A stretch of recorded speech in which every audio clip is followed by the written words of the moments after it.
सदवन्दियाणं तिहुवणहिदमधुरविसदवकाणम् अन्तातीतगुणाणं नमो जिनाणं जिदभवाणं। कुंद कुंदाचार्य भगवान की जय। मराठी नहीं समझ में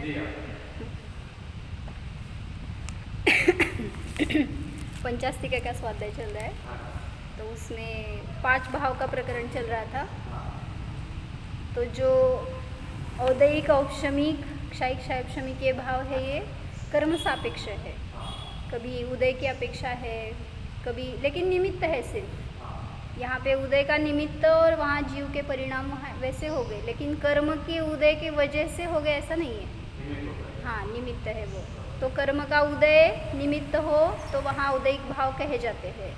उपशम हो तो उसके निमित्त, उसका निमित्त होता है सिर्फ वो औपशमिक भाव। ऐसे क्षायिक, क्षायपशमिक भाव होते हैं। हाँ, निमित्त कर्म सापेक्ष रहते हैं। हाँ, बराबर। जो पारिणामिक भाव है वो कर्म निरपेक्ष है। हाँ, मतलब जो जीवत्व है, अभी हम में जो जीवत्व है, उस जीवत्व के लिए किस कर्म की अपेक्षा है। जो निगोदी है उसमें भी जीवत्व है, जो मनुष्य, तिर्यंच, देव, नारकी है उसमें जीवत्व है, सिद्ध भगवान में जीवत्व है। तो उस जीवत्व के लिए किसी कर्म के उदय की, क्षय की, किसकी अपेक्षा है। कोई भी कर्म का उदय हो या न हो, फिर भी वहाँ जीवत्व अबाधित है, तो उसको बोलते हैं पारिणामिक भाव। हाँ, तो कर्म निरपेक्ष जो होता है वो पारिणामिक भाव होता है। पारिणामिक भाव के हम जो भेद करते हैं ना, और वो भी कैसे, शुद्ध जीवत्व, चैतन्य प्राण रूप जो जीवत्व है वही कर्म निरपेक्ष है। जो अशुद्ध बोलते हैं वो प्राणों की अपेक्षा से, 10 प्राण की अपेक्षा से वो बोलते हैं, वो नहीं। लेकिन जो शुद्ध जीवत्व है, शुद्ध पारिणामिक भाव उसको बोलते हैं, वो चैतन्य प्राण है, जो अनादि अनंत सभी जीवों में अबाधित है। तो उसको, उस पारिणामिक भाव को हम लक्ष्य करते हैं तो हमें शुद्ध आत्मा की प्राप्ति होती है। वही उसको ही जानना अनुभूति बोलते हैं, सम्यक दर्शन बोलते हैं। वही सीखना है सिर्फ। ये जो अध्ययन करते हैं ना हम सब, तो उसका सबका उद्देश्य यही होना चाहिए कि मुझे अपने आत्मा की प्राप्ति करनी है, आत्मा का अनुभवन करना है। और मनुष्य पर्याय मिली ही इसलिए है कि जो कार्य हम अन्य पर्याय में नहीं कर सकते या किया नहीं है आज तक, तो उसका इस भव में ज़्यादा पुरुषार्थ करना चाहिए। तो ये भव हमारा वेस्ट नहीं जाना चाहिए। अगर हम यहाँ से जाएंगे तो आगे के काल तो बहुत कठिन है। वहाँ कोई देवशास्त्र गुरु मिलेंगे, उपदेश मिलेंगे, मिले तो भी हमारे भाव होंगे बहुत दुर्लभता है। तो इसलिए अभी इस भव में यही पुरुषार्थ करना है, सम्यक दर्शन प्राप्त करेंगे और उसमें दृढ़ ऐसा रहेंगे कि किसी भी भव में जाए फिर वो छूटना नहीं चाहिए। और नहीं छूटता है, अगर हम उस पर दृढ़ रहते हैं तो नहीं छूटता है। आपका स्वाध्याय क्या है? करना नियोग। ये द्रव्यान योग का क्या स्वाध्याय है आपका?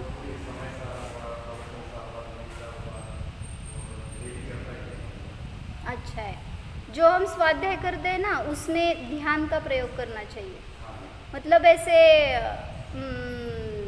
ठीक है, ये शब्द है, शब्द वाच्य होते हैं, वाचक होते हैं, उससे वाच्य तक जाना चाहिए ना। एक ही गाथा लो, कोई समय सार की, प्रवचन सार की, पंचास्तिका की, अभी एक गाथा लो, लेकिन वहाँ से उसके ऊपर से हम जैसे कैसे हो आत्मा को ग्रहण करना चाहिए। क्योंकि सभी शास्त्र का प्रयोजन यही है, आपको आत्मा दिखाना है। क्योंकि आचार्य ने यही खुद अनुभव किया है ना। जो वस्तु उन्हें मिली है उसको उनको बताना है तुम्हें, कैसी है वो वस्तु या उसका अनुभव कैसे है, कितना मैं सुखी हूँ ये तुम्हें बता रहे आचार्य। तो सभी गाथा, श्लोक, सूत्र, उसमें से हम अपने ऊपर जाना चाहिए। तो इसीलिए घेऊन या वरून न्यायदीपिका काका घेऊन या की 2-4 घेऊन या.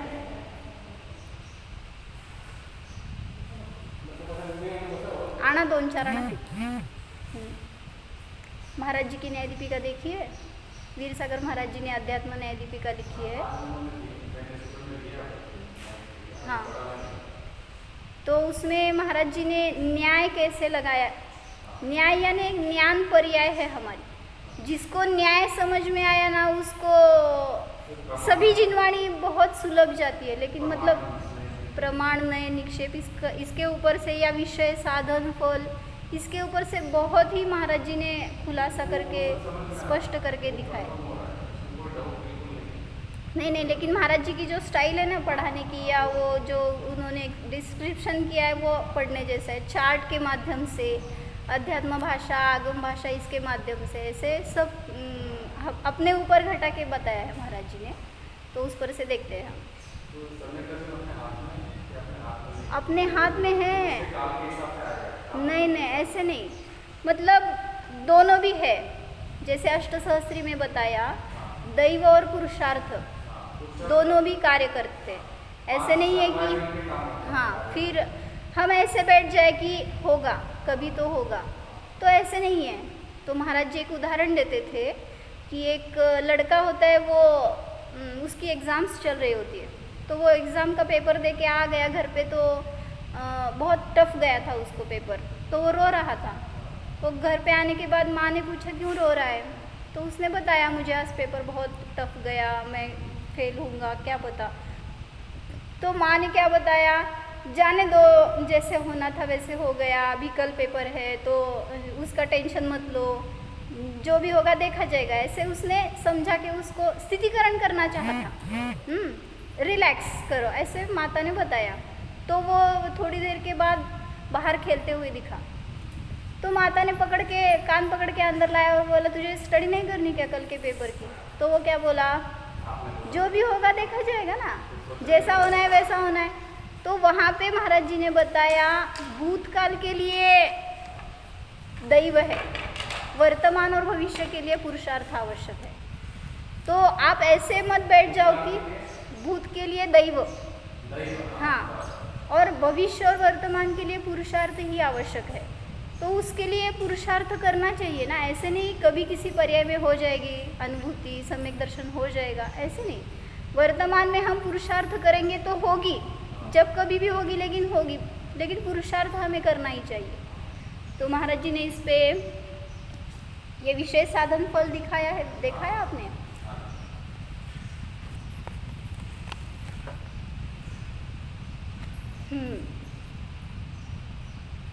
तो यहाँ पे ये जो साधन है ना, तो इस साधन की चर्चा न्याय ग्रंथ में आती है। मतलब जो ज्ञान पर्याय है वही ज्ञान साधन है या न्याय है। तो ये अगर योग्य विषय है, योग्य साधन है, तो योग्य फल मिलेगा ही। तो यहाँ पे क्या बताया है, ये जो पहले नीचे के चार्ट में बताया है, श्वेत किरण, ये साधन लिया, हाँ, और विषय लिया लाल वस्तु। अभी जब ये वाइट रेज इस रेड ऑब्जेक्ट के ऊपर पड़ेंगे तो रिफ्लेक्शन कैसा आएगा, रेड आएगा। तो इस रिफ्लेक्शन को वाइट करने के लिए क्या करें, वस्तु, हाँ, मतलब हम क्या करने के लिए बैठते हैं, यहाँ पे फल में चेंज करने के लिए प्रयत्न करते हैं। फल में नहीं चेंज करना है, आपको विषय और साधन योग्य मिलेगा तो फल अवश्य योग्य मिलेगा ही। आप फल में चेंजेस करने के लिए ट्राई करते हैं, मुझे नहीं, फल जो मिलेगा वो किस से मिलेगा, जो आप विषय करेंगे, जिस साधन से जानेंगे उससे फल मिलेगा। जो योग्य मिलेगा तभी फल योग्य आएगा। तो हमें क्या करना है, इसका निर्णय करना है, ये विषय कौन सा है और ये ज्ञान साधन कौन सी है हमारी। तो इसके ऊपर से निर्णय होता है आपको क्या फल मिलेगा। तो यहाँ पे हम क्या करते हैं, आत्मा को विषय बनाया है, समझो आपको आत्मा को जानना है, तो ये ज्ञान साधन कौन सा चाहिए। अभी महाराज जी ध्यान शिविर लेते थे, तो ध्यान शिविर में ऐसे बहुत सारे लोग बैठे थे जिनको जिज्ञासा थी लेकिन स्वाध्याय इतना नहीं, या कभी ध्यान का प्रयोग नहीं किया, ऐसे भी बैठते थे। तो वे क्या करते थे, जब आप महाराज जी बताते थे ना गाइडेंस करने के लिए, कैसे ध्यान करना है। तो रूपस्थ ध्यान, भगवान को लक्ष्य बनाओ, फिर वो कैसे है, उसके ऊपर से हमारा आत्मा कैसा है, ये बताते थे। तो अभी जानो मैं हूँ, ऐसे जब बोलते थे तो लोग क्या करते थे, काय करत होतो, असं डोळे बंद करणार आणि काय म्हणणार, डोळ्यांनी बघणार, आँख से देखते थे कि आत्मा कैसे दिखता है। हाँ, उसका मुझे ऐसे कुछ तो लाइट दिखा, कुछ तो ऐसे एक शेप दिखा, ऐसे बोलते थे। फिर क्या होगा, मतलब वो जो दिखा है ना आपको, वो आत्मा नहीं है। क्यों नहीं है, क्यों नहीं है, क्यों नहीं, हाँ हाँ ना, आत्मा तो निराकार है, लेकिन उन्होंने जो देखा वो इंद्रिय ज्ञान का विषय था। फिर आपने आंखें तो बंद कर ली थी और आपने आत्मा को जानने के लिए आँख को ही साधन बनाया, तो इंद्रिय का विषय आत्मा नहीं है। तो जब तक आप इस साधन को ठीक नहीं करेंगे या साधन योग्य नहीं यूज़ करेंगे, तब तक आपको ये रिफ्लेक्शन नहीं मिलेगा। भले ही आपने आत्मा को विषय करने का प्रयत्न किया है वहाँ पे, लेकिन आत्मा तो आपके ज्ञान में नहीं आई। जो आपने देखा वो सब पुद्गल ही था।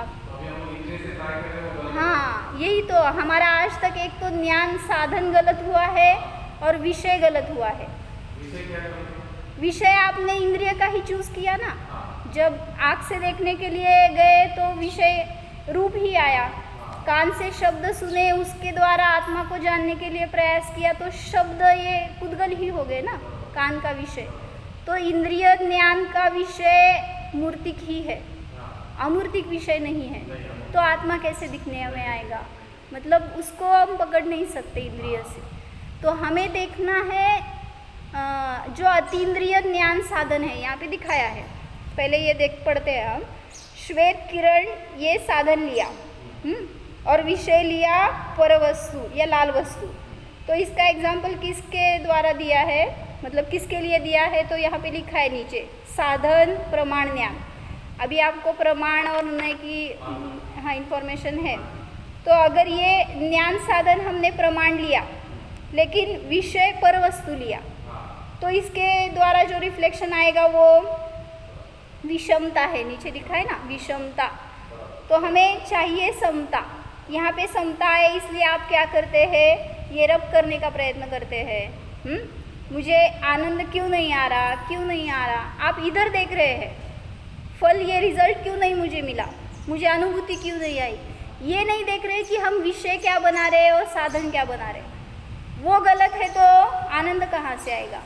तो इसलिए बोलता रहे कि आप यहाँ पे ये साधन बराबर है लेकिन विषय गलत हो गया, इसकी वजह से फल भी गलत मिल गया। तो यहाँ पे क्या किया, आगे के चार्ट में दिखाया वहाँ पे पिक्चर में कि नीला किरण और सफ़ेद वस्तु ली, श्वेत वस्तु। तो श्वेत वस्तु ही चाहिए थी, रिफ्लेक्शन क्या आया, नीला परावर्तन आया, क्योंकि रेज वैसे थे। तो अभी आप क्या कर रहे हैं, इस फल में वाइट रेज, वाइट रिफ्लेक्शन ही चाहिए। तो इसके लिए क्या करना होगा आपको, विषय तो वाइट है लेकिन साधन गलत हो गया ना। हाँ, तभी आपको जो रिजल्ट मिलेगा वो सही मिलेगा, बराबर। हाँ बराबर। तो यहाँ पे बता रहे हैं कि नीला किरण श्वेत वस्तु, तो रिफ्लेक्शन आ गया नीला परिवर्तन। और उसको दृष्टांत क्या बताए, साधन परोक्ष ज्ञान है।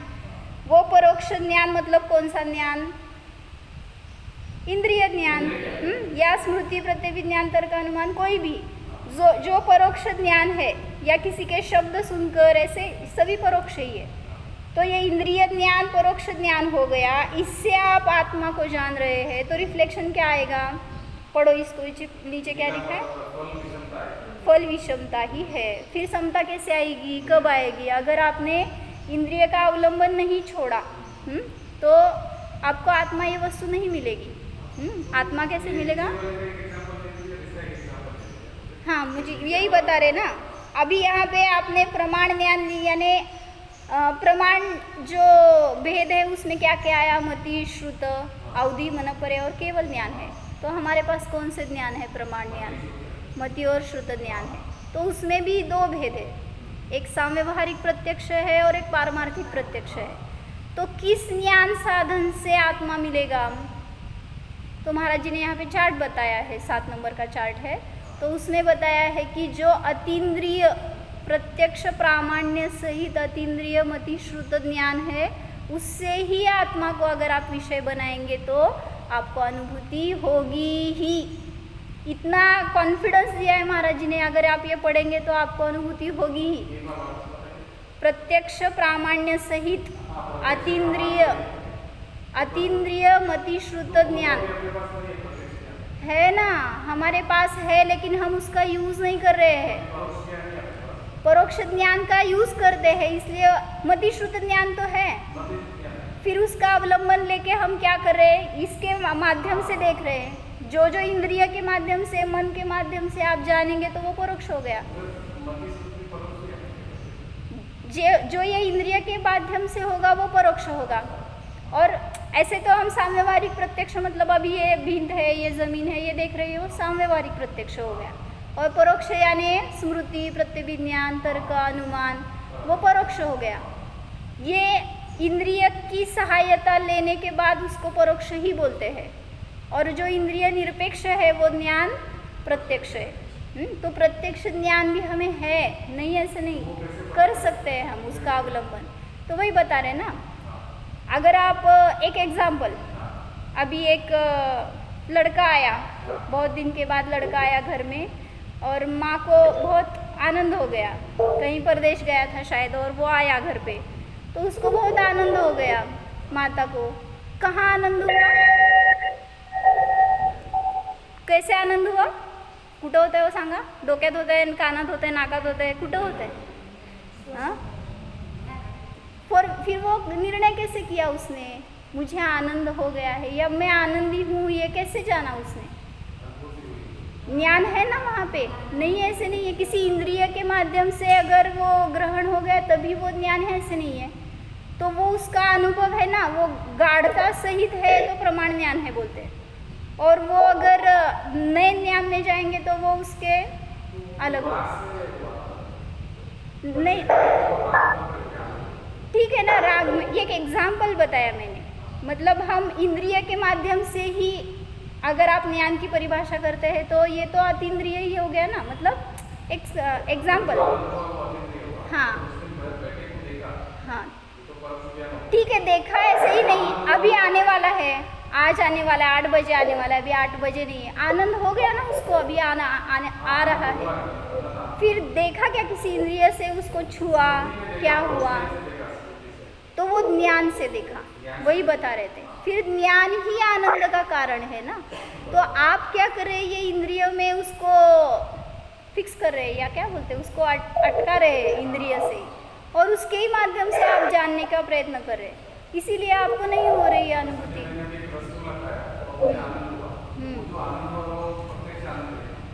वो रसनेन्द्रिय का हो गया विषय,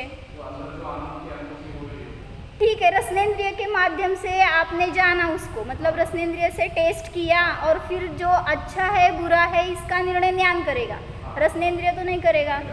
फिर ज्ञान जानने का कार्य करा है वहाँ पे, मन का कार्य हो गया, ये अच्छा है बुरा है, चाहिए नहीं चाहिए, ये सब मन का कार्य हो गया। तो कल ही मुझे एक ने पूछा था, ऐसे कोई इंजीनियर है और वो स्वाध्याय नहीं करते, तो ऐसे प्रश्न आते हैं कि सिद्ध भगवान कैसे है, कहाँ है, वो क्या करते हैं। अभी आप यहाँ पे है तो वो बोले, उनका एक क्वेश्चन था, उनको अभी ज्ञान नहीं है, ऐसे प्राथमिक शिष्य है ऐसे, तो उन्होंने पूछा कि सभी जीवों के कुछ ना कुछ रूटीन दिखते हैं, कोई कुछ कर रहा है, कोई कुछ कर रहा है, दिन भर में उनका व्यापार चल रहा है, सिद्ध भगवान क्या करते हैं? वो उनको बोर क्यों नहीं होता, ऐसे उसने पूछा। लेकिन थोड़ी देर लेंगे, थोड़ी देर नहीं लेंगे, मतलब ऐसे कुछ तो उनका क्वेश्चन था, इसलिए मैं पूछ रही हूँ, आप उनका आंसर कैसे देंगे? वो बोल रहे हैं कि सिद्ध भगवान वहाँ पे बैठ के दिन रात या क्या बरसों अनंत काल, वही हाँ, क्यों नहीं होते? हेतु दो ना उनको।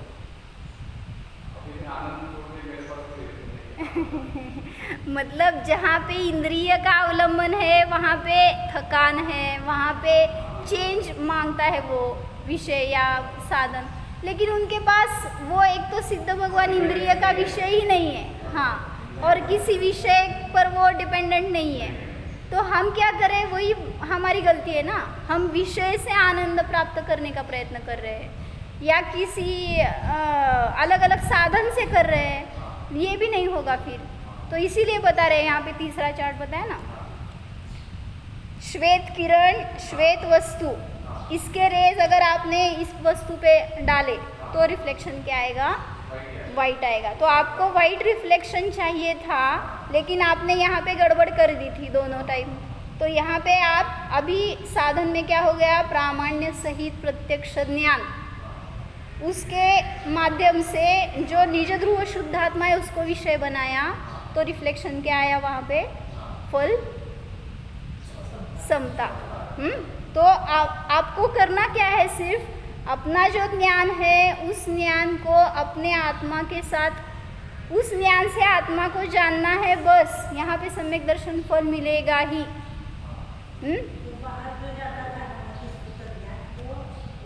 उसको सिर्फ उसकी डायरेक्शन चेंज करनी है। इमेजिन ऐसे नहीं, फील करना है। हाँ, मैं वैसा हूँ, आपको अभी मैं पुरुष हूँ, मैं स्त्री हूँ, ये कैसे फील करते हैं? मनुष्य हूँ, ये फीलिंग है ना। किस इंद्रिय की फीलिंग है ये? सिर्फ फीलिंग है। जैसे अभी ये लोग फील करते हैं मैं माँ हूँ, मैं पत्नी हूँ, ये फीलिंग है ना। हाँ, तो मान्यता ही चेंज करनी है। मान्यता यानी ही श्रद्धान है। हाँ, वही सम्यक दर्शन है। मतलब अभी आत्मा, हमने खुद को आत्मा नहीं माना ना आप तक, तो यही हमारी गलती है। तो हमें करना क्या है? अभी मान्यता चेंज करनी है। व्यवहार नहीं छोड़ेंगे आप, व्यवहार तो होगा ही बहिरंग में, लेकिन मान्यता हमारी ऐसी होनी चाहिए, मैं ये कर रहा हूँ तो भी इसमें मैं अकर्ता हूँ, अभोक्ता हूँ, सिर्फ ज्ञाता हूँ। ऐसी मान्यता हर समय रहे तो और अलग क्या करना है? मतलब जो मुनिराज है उनकी साधना कैसे रहती है? अभी वीरसागर महाराज जी, उनकी साधना कैसी थी? माता जी बताते, जब भी वे आहार ग्रहण करते थे तो अंजलि में आहार रहता था, उनको विकल्प आया ना, झट से अंदर जाते थे, अनुभव लेके फिर आहार करेंगे। ऐसे दिखता था, जो देते थे ना आहार वहाँ पे, तो उनको दिखता था वैसे कि महाराज जी ऐसे नहीं है कि अभी कब जब ऐसे बैठेंगे तभी ध्यान करेंगे, ऐसे कुछ नहीं, सब क्रिया छोड़ देंगे फिर ध्यान करेंगे, ऐसे नहीं। सभी क्रियाओं में आपको आत्मा का लक्ष्य हो तो अनुभव सहज है। चलते फिरते भी माता जी भी बताते हैं हमेशा अभी कि चलने वाला नहीं, जानने वाला हूँ। ये जानने के लिए क्या करना रहता है? तो यहाँ पे एक महाराज जी के साथ जो रहते थे ना प्रवचन में वगैरह, तो वो आए थे यहाँ पे एक बार, तो उन्होंने भी यही बताया कि वो कुछ तो ड्यूटी करते थे सोलापुर में, और उनको जब टाइम मिलता था तो महाराज जी के पास आते थे, कुछ क्वेश्चन आंसर्स होते थे उनके। तो उन्होंने पूछा, मुझे टाइम नहीं मिलता सर्विस के वजह से, सुबह शाम वहाँ पे काम करना, फिर कैसे कब ध्यान करूँ मैं, ऐसे उन्होंने महाराज जी से पूछा। तो महाराज जी ने उनके स्टाइल में इतना अच्छा उत्तर दिया। महाराज जी ने बताया आपको अलग से टाइम निकालने का टेंशन नहीं लेना चाहिए। तो फिर मैं कब करूँ ऐसे बोले। तो विषय समझ में आ गया आपको, क्या किसको लक्ष्य करना है, किसको हमें अनुभव करना है, ये तो समझ में आ गया ना। तो आप महाराज जी ने पूछा आप कैसे जाते हैं सर्विस के लिए, तो उन्होंने बोला 2 व्हीलर पे। तो जाते टाइम पे सिग्नल लगते होंगे, तो हाँ बोले, फिर सिग्नल पे आप रुकते किती, एक 15, 20, 30 सेकंदाचं असतं ना तिथं वेळ, तो उतनी देर आप क्या करते 20-30 सेकेंड जो भी हो ना, चल रहा है ना, कुछ तो चल रहा है, ये बंद तो नहीं पड़ती फैक्ट्री हमारी। तो उस टाइम पे आपको कुछ काम नहीं है अभी, जब तक आपको वे नहीं मिलेगा तब तक आप नहीं जाएंगे सिग्नल ग्रीन होने तक। उतने टाइम में भी आप ये ध्यान कर सकते हैं, मैं गाड़ी चलाने वाला नहीं, मैं जानने वाला हूँ। हम वहाँ पे कुछ ना कुछ तो संकल्प विकल्प चल रहे रहते हैं हमारे, कुछ राग द्वेष, कुछ प्लानिंग, या कुछ तो फील करते हैं पहले का, या कुछ ऐसे दृश्य देख के कुछ भी विचार करते, तो वो नहीं, उसको अवॉइड करने के लिए विषय बदलो ना, यही सभी तरफ करना है। तो माता जी भी यही बताते हैं, जब भी चलते हैं चलने वाला नहीं जानने वाला हो, खाते टाइम पे भी ज्ञान की फैक्ट्री क्यों आप बंद करते हैं? वो तो जानने का कार्य चल रहा ही है, लेकिन हम जानते हैं बाहर के वस्तु को, इसकी वजह से आत्मा नहीं मिला आज तक, और उसको दुर्लभ है बताते हैं या कठिन है ऐसा बोलते हैं सब लोग, है ना। आप ऐसे अनुभव करके तो देखो, हाँ मैं अतीन्द्रिय आनंद स्वभावी, इस शरीर से अस्पर्शी, इतना सुखद अनुभव होता है, वही आत्मा है, और क्या अलग है? मुझे ये सब पढ़ने के बाद फिर आत्मा मिलेगा गारंटी? मतलब उसकी वजह से नहीं होगा, और ठीक है उसके बिना भी नहीं होगा। मतलब जब तक आपको परिचय नहीं है अभी आज, तो आप गलत विषय पकड़ेंगे या गलत साधन से ट्राई करेंगे तो अनुभूति नहीं होगी। तो आज यही हो रहा है बाहर, और इसी वजह से सब लोग ये बोलते हैं कि आपको गृहस्थ को आत्मानुभव नहीं होता। लेकिन यहाँ महाराज जी यही बताते हैं, चतुर्थ गुणस्थान में भी अगर वो अविरत सम्यक दृष्टि है, फिर भी उसको आत्मा का अनुभव प्रत्यक्ष हो सकता है, कठिन नहीं है, क्योंकि ये श्रद्धा और ज्ञान की परिणति है। चारित्र अगर अच्छा हो, या क्या बोलते हैं, संयम हो, तभी ये अनुभव होगा, तभी श्रद्धा ज्ञान समीचीन होंगे। इसका एश्योरिटी दो हमें, होगा ही ऐसे। मतलब चारित्र संपन्न ऐसे बहुत जीव है। द्रव्यलिंगी मुनि क्या करते हैं? वो तो प्रथम गुण स्थान में है, फिर उनको अनुभव होता क्यों नहीं है? मतलब इसलिए हमें निर्णय इतना ही करना है कि इंद्रिय के माध्यम से अगर हम देख रहे हैं तो इंद्रिय का विषय आत्मा कभी ही नहीं हो सकता। तो इंद्रिय ऐसे छोड़ना है, ऐसे भी नहीं। बस आपने अभी जो ध्यान शिविर के कैसेट्स है अभी, उसके माध्यम से अगर आप ध्यान के लिए बैठेंगे तो उसमें बताते हैं कि केवल नाण सहाओ, केवल दंसन सहाव सुहमयो, केवल सत्ति सहाओ सोहम यदि चिंतये नाणी। क्या बोला वहाँ पे?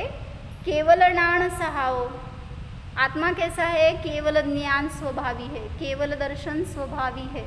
ये बताया उन्होंने, गाथा का अर्थ बताया, उस पर से विषय बताया। आपको क्या करना है आगे? वैसा मैं हूँ ऐसा निर्णय करना है सिर्फ, उसको बोलते हैं प्रामाण्य। तो यहाँ पे महाराज जी ने न्याय दीपिका में प्रामाण्य का प्रकरण अच्छे से लिया है। मतलब प्रतिभात विषय अव्यभिचारित्वम, ऐसे कुछ शब्द है वहाँ पे। प्रामाण्य उसको बोला कि जो प्रतिभासित हुआ विषय है उसको, उसका अव्यभिचारीपना, यानी उसका सही निर्णय, इसी को प्रामाण्य बोलते हैं। नहीं, कहाँ तक? जैसे बोला ना, आपको मोक्ष में जाने के लिए कौन सी सीढ़ी मदद करेंगी? कौन सी सीढ़ी से आप मोक्ष में जाएंगे? कौन से रास्ते से? हाँ नहीं, अभी हम ये बोल रहे हैं बहिरंग में, किसी व्हीकल से नहीं, अभी बाहर हम ऐसे पूछते हैं लोग मोक्ष, हाँ कौन से व्हीकल से जा सकते हैं? फिर रत्नत्रय किसको टफ है, किसी को इसको कठिन है?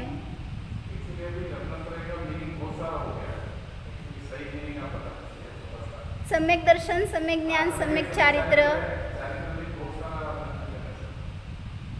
मुझे बताओ, सम्यक दर्शन किस गुण की पर्याय है?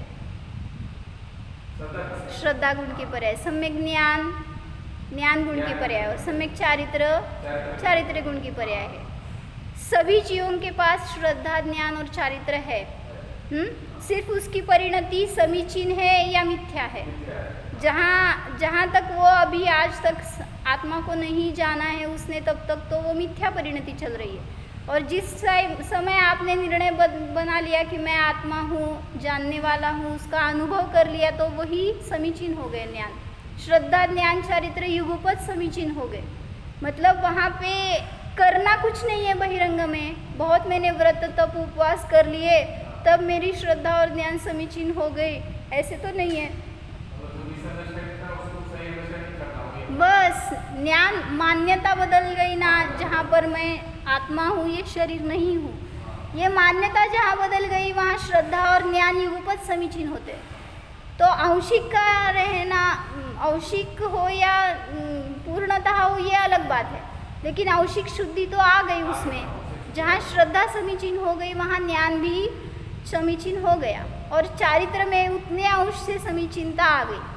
तो माता जी भी श्लोक वार्तिक का उदाहरण बताते हैं इसके लिए कि जो प्रथम गुणस्थान में अनंतानुबंधी कषाय का उदय रहता है और मिथ्यात्व का उदय रहता है उसके साथ, तो इसकी वजह से ऐसे नहीं, निमित्त से उसको आप मिथ्या दृष्टि बोलते हैं। फिर उसका बहिरंग चारित्र कुछ भी हो वो मिथ्या दृष्टि ही है। जब उसने अनुभूति ली, लेकिन अभी बहिरंग में किसी भी व्रत का पालन नहीं कर रहा है, जैसे कि वो सिंह का जीव या हाथी का जीव, उनको सम्यक दर्शन हो गया, आप पुराण में पढ़ते हैं, तो वहाँ पे किसी व्रत का पालन नहीं किया उसने अभी तक, लेकिन श्रद्धान समीचीन कर लिया। चारण मुनि के उपदेश से सिंह के जीव को सम्यक दर्शन हो गया। उसने कहा अणुव्रत लिए थे, महाव्रत लिए थे, सम्यक दर्शन हो गया, ऐसे कैसे बोलते हैं? फिर सम्यक दर्शन की परिभाषा भी गलत करते हैं लोग। सिर्फ तत्व का श्रद्धान बहिरंग में या शुभ भाव यानी सम्यक दर्शन बोलते हैं, लेकिन सम्यक दर्शन शुरू तभी होता है जब शुद्धोपयोग हो गया। तो उसके लिए तत्वार्थ सार या कुंद कुंद भारती में कुछ तो एक गाथा आती है, शुद्धुव जोगेण पुणो धम्मम सुखम च होदि जीवस्य। शुद्धोपयोग से ही धर्म ध्यान और शुक्ल ध्यान होते। तो धर्म ध्यान तो चतुर्थ गुणस्थान से शुरू हो गया। तो सम्यक दर्शन भी पंचाध्यायी है, उसमें भी ऐसे ही बताया है, तद यथा स्वानुभूत वा तत्काले वा तदात्मनि अस्यवश्यम ही सम्यक्त्वम यस्मात् सा न विनापि तत्। सम्यक दर्शन अनुभूति से ही होता है, उसके बिना नहीं होता। आपको ही निर्णय करना है, तभी तो निर्णय आपने किया, तभी तो उसको सम्यक दर्शन बोलते हैं। जैसे मैं, आपका नाम, फिर आपको ये निर्णय कैसे हो गया मैं कुंतु हूँ? ये निर्णय तो मैंने ही किया है ना, मैं हूँ, ये मैं मनुष्य हूँ, इसका निर्णय मैं ही कर रहा हूँ। तो ऐसे ही मनुष्य ये विषय लिया है, उसके आगे जाओ और इससे अलग मैं जीव हूँ ये विषय करो, तो होगा अनुभव। हमें निर्णय करना है, सिर्फ कुछ बाहर का छोड़ना नहीं है, छोड़ने के बाद करना है ऐसा नहीं है। निर्णय यहाँ पे करना है, वो छूट जाएगा बहिरंग में, चारित्र में आएगी, वृद्धि होगी, नहीं ऐसे नहीं है, लेकिन वो करने के बाद होगा, ये मान्यता बदल दो। तो यहाँ पे श्रद्धा हमारे पास है, समीचीन करना ज्ञान है हमारे पास, तो सिर्फ उसको विषय दो कि मैं आत्मा हूँ, ये शरीर से भिन्न हूँ। तो सम्यक दर्शन मुझे ये बताना था कि शुद्धात्मानुभूति ही सम्यक दर्शन है, शुभ भाव यानी सम्यक दर्शन नहीं है। तो बाहर जो लोग ये बोल रहे हैं कि शुभ भाव यानी सम्यक दर्शन है, इसलिए वो चतुर्थ गुणस्थान में आत्मानुभव नहीं मानते, लेकिन वहाँ पे चतुर्थ गुणस्थान से ही आत्मानुभव शुरू हो गया।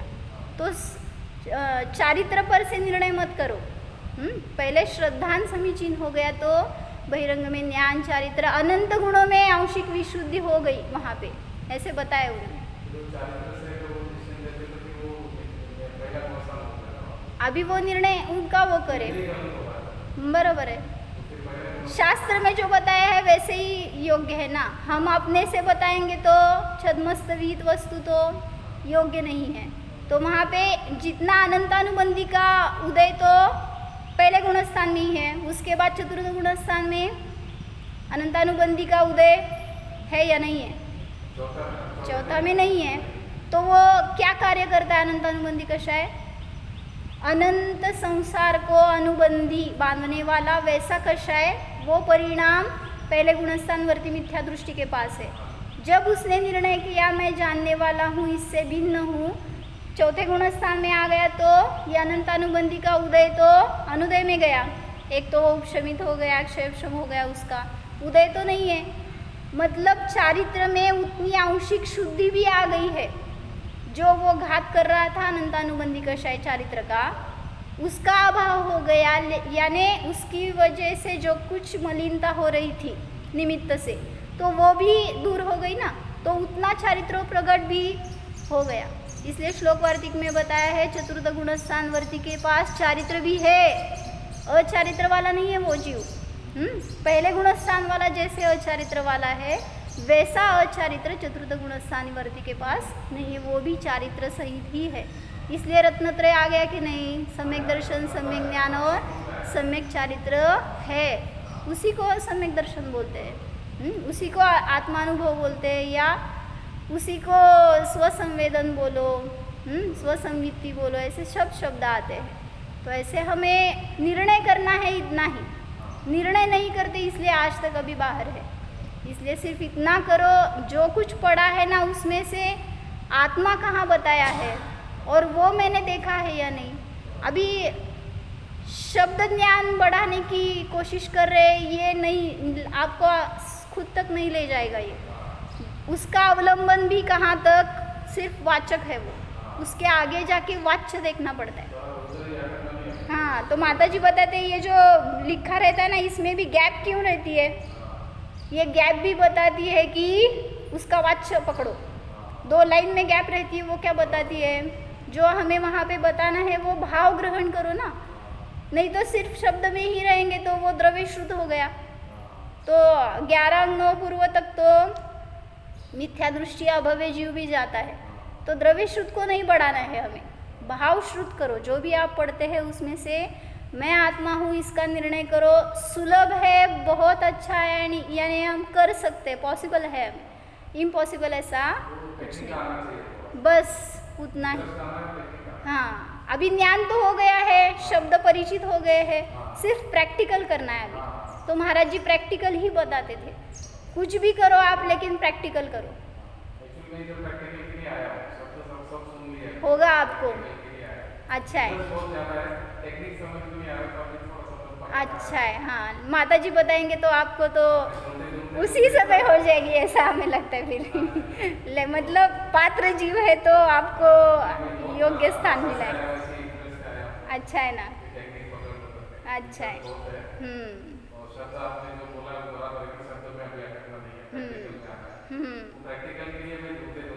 अच्छा है ना, बराबर स्थान मिला है आपको।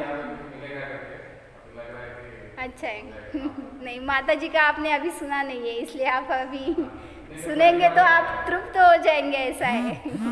दोपहर में देखते हैं।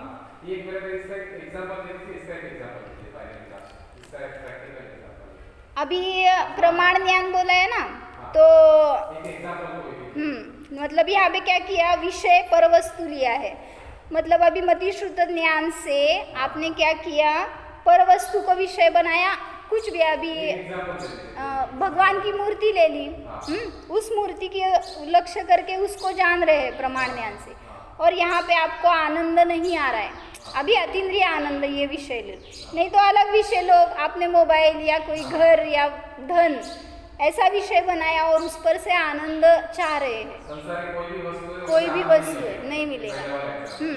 सांसारिक ऐसे नहीं, इंद्रिय ज्ञान का विषय, जो पर वस्तु है वो कभी भी आनंद का साधन नहीं हो सकती है। ये जो है व्हाइट लाइन ये मति है, बराबर, और ये वाला है ये पर वस्तु है। एक शुद्धात्मा छोड़ के सब पर है, कुछ भी लो आप उस पर से, फिर इंद्रिय ज्ञान से जो देख रहे हैं वो है। आत्मा छोड़ के जो भी वस्तु है वो पर है, वो यहाँ पे लो, उसको आप प्रमाण ज्ञान यानी सही ज्ञान है ये, लेकिन गलत विषय लिया है इसलिए यहाँ पे अनुभूति नहीं हो रही, और आगे साधन ही गलत है, ये इंद्रिय ज्ञान ले लो। हाँ, इंद्रिय ज्ञान से, परोक्ष ज्ञान से या नए ज्ञान से, खंडित ज्ञान से आपने आत्मा को विषय किया है, तो इस पर से आत्मानुभव नहीं होगा। तो इसलिए विषय योग्य चाहिए और साधन योग्य चाहिए, तभी आपको आत्मा का अनुभव सरल हो सकता है। प्रत्यक्ष प्रामाण्य सहित मति श्रुत ज्ञान, अतीन्द्रिय, वो भी इंद्रिय जनित नहीं, तो उस अतीन्द्रिय ज्ञान से आत्मा को जाना तो हमें आत्मानुभव हो सकता है। अभी मुनिराज है जो कोई, तो उनके पास कौन से ज्ञान है, मीरसागर महाराज जी लो उदाहरण के लिए, तो उनके पास कौन सा ज्ञान होता था? अभी मुझे तो ऐसा लग रहा था कि हम सबके पास में इंद्रिय ज्ञान है, अतीन्द्रिय जो अतीन्द्रिय ज्ञान ऐसे बाहर से आने वाला है क्या?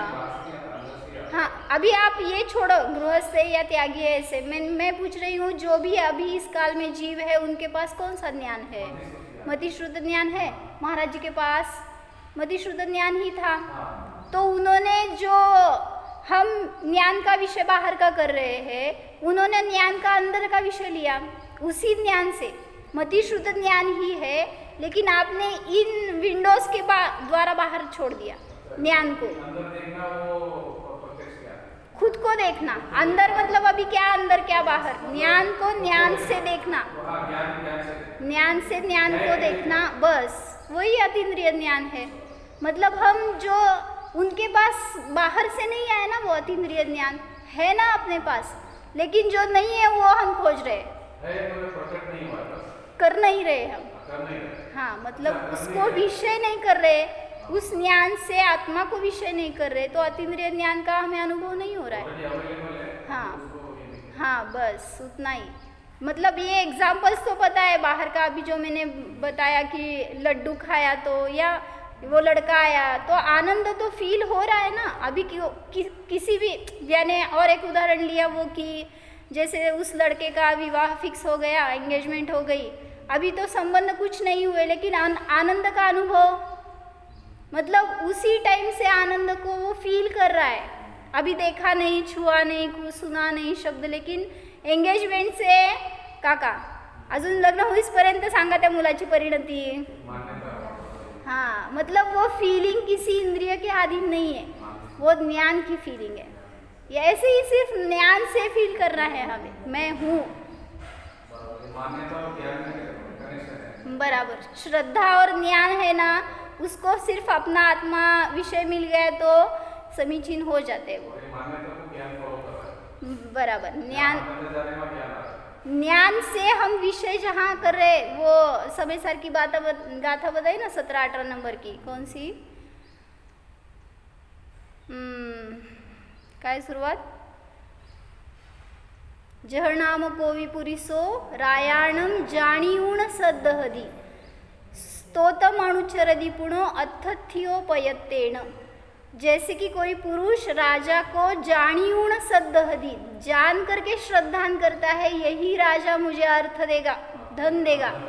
हाँ, जानकर श्रद्धान करता है, वैसे ही आपको भी जानकर श्रद्धान करना है। एवं ही जीवराया नादवो तहय सद्दहे दवो, जानता है और फिर अनुचरण करता है। और अनुचरिदवो य पुणो अथथ्यो, नहीं कुछ तो गलत हो गया, मतलब जीव भी यही कर रहा है। मतलब खुद को अगर जानना है तो जानकर श्रद्धान करता है या श्रद्धान करके जानता है, दोनों भी स्टाइल आते हैं द्रव्यादि योग में बताते हैं। तो मतलब आप जानकर श्रद्धान करो या श्रद्धान करके जानो, तो आपको निर्णय तो करना है।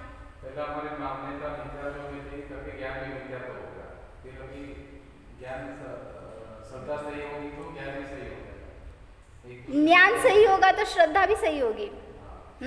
मतलब ऐसे नहीं, वही तो बता रहे हैं ना मैंने अभी, राजा को जाना या माना पहले। हाँ, ऐसे कथनचित एक साथ है, कथनचित जानकर श्रद्धान किया ऐसे है, तो वैसे ही हमें भी आत्मा को जानकर श्रद्धान करना है, यही मुझे सुख के लिए कारण है। तो जानकर श्रद्धान करो तो सम्यक दर्शन होगा ही। ठीक हो, प्रैक्टिकल करते हैं।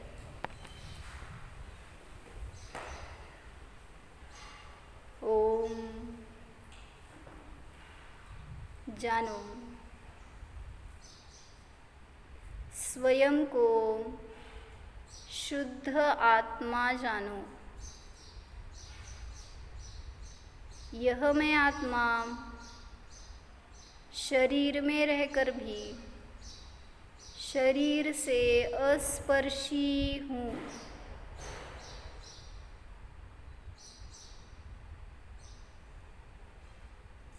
शरीर यानी मैं नहीं हूँ, निर्णय करो। शरीर तो नश्वर है, पर्याय है, अवस्था है, शुद्ध आत्मा तो अनादि अनंत ध्रुव है, किसी भी पर्याय में हो बस जानने वाला ही है।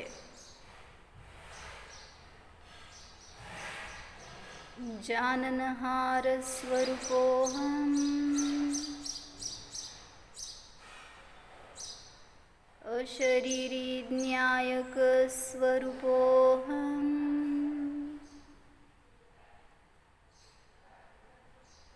जीवोऽहम्।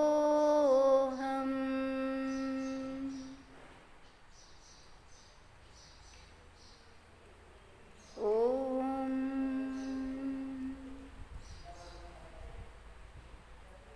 विसर्जन।